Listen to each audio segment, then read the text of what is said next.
पुणे जिल्ह्यातील नगरपालिका आणि नगरपंचायतींच्या नगराध्यक्षपदाच्या निवडणुकीमध्ये भाजप प्रणित महायुतीला आतापर्यंतच्या इतिहासात यंदा पहिल्यांदाच 100% यश आलं आहे।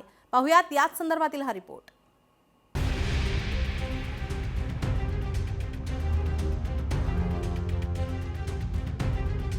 पुण्यात अजित पवारांची दादागिरी, पुण्यात अजित पवारांच्या राष्ट्रवादीचीच टिकटिक, नगरपंचायत निवडणुकीत महायुतीचा झेंडा, पुण्यात महायुतीला 100% यश, महाविकास आघाडी पुण्यातून हद्दपार, 17 नगराध्यक्षांपैकी 10 जागांवर घड्याळ, शिवसेना 4 तर भाजपाचा 3 जागांवर विजय।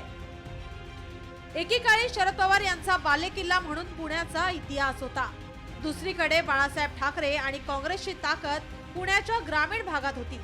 मात्र आता झालेल्या नगराध्यक्षपदाच्या निवडणुकीत महाविकास आघाडीला भोपळाही फोडता आला नाही।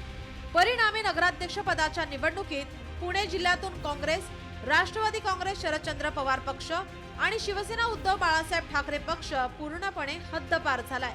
शरद पवारांचा हा बालेकिल्ला उद्ध्वस्त झाल्याची चर्चा संपूर्ण जिल्ह्यात रंगली आहे। पुणे जिल्ह्यापुरतं बोलायचं झालं तर 17 पैकी 10 ठिकाणी नगराध्यक्ष पद आपल्या पदरात पाडलेलं आहे अजित पवारांनी मोठी बाजी मारली आहे। पुणे जिल्ह्यातील एकूण 17 नगराध्यक्ष पदांपैकी राष्ट्रवादी काँग्रेसला 10, शिवसेनेला 4 आणि भाजपाला 3 नगराध्यक्ष पद मिळाली आहेत। पालकमंत्री अजित पवार यांनी पुणे जिल्ह्यात स्वतःचा दबदबा कायम राखत जिल्ह्यात आपणच दादा असल्याचं दाखवून दिलंय। पुणे जिल्ह्यामध्ये देखील चांगला निकाल लागलेला आहे आणि जिल्ह्याची मी सगळ्या माझ्या मतदारांचे देखील आभार मानतो। जे नगराध्यक्ष 288 नगरपालिका, नगरपंचायत, नगरपरिषदामध्ये निवडून आलेले आहेत, भले ते कोणत्याही पक्षाचे असोत, त्यांचाही मी सर्व अध्यक्षांचं, कारण डायरेक्ट अध्यक्षाची निवडणूक होती, त्यांचंही मी मनापासून अभिनंदन करतो। या निकालाचा आगामी निवडणुकांवर सकारात्मक परिणाम होण्याची शक्यता आहे। त्यामुळे पालिका निवडणुकीत राष्ट्रवादी अजित पवार गटाचा विश्वास वाढलाय। शेवटी आता इथं जे पक्ष आपापले उमेदवार देतील ते सगळा हाच प्रयत्न करतील की चांगल्यात चांगलं चारीचा प्रभाग व्हावा, चारी प्रभागातले ताकदीचे उमेदवार हे आपल्याला उभे करता यावे, अशा प्रकारचा प्रयत्न हा सर्वांचाच राहणार आहे। तर या निवडणुकांमध्ये अजित पवारांनी आजच्या निकालामध्ये जरी बाजी मारलेली असली, 17 पैकी 10 ठिकाणी विजय मिळवून, तरी जिल्हा परिषदेची निवडणूक, जिल्हा परिषद ताब्यात ठेवणं, तिथे सत्ता राखणं अजित पवारांसाठी तितकं सोपं निश्चितपणे नाहीये।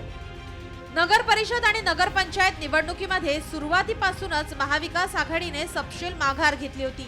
ते प्रचारातही सक्रिय नव्हते, त्यामुळे पुण्यातच नव्हे तर राज्यात महाविकास आघाडीचा दारुण पराभव झाला। त्यामुळे आता या विजयाचा महानगरपालिकेवर काय परिणाम होतो, तेव्हा तरी महाविकास सक्रिय होते का हे पाहणं महत्त्वाचं असणार आहे।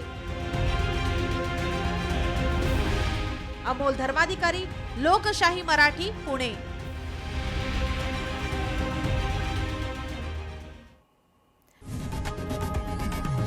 लोकशाही मराठी ऐका, पहा, जागरूक रहा।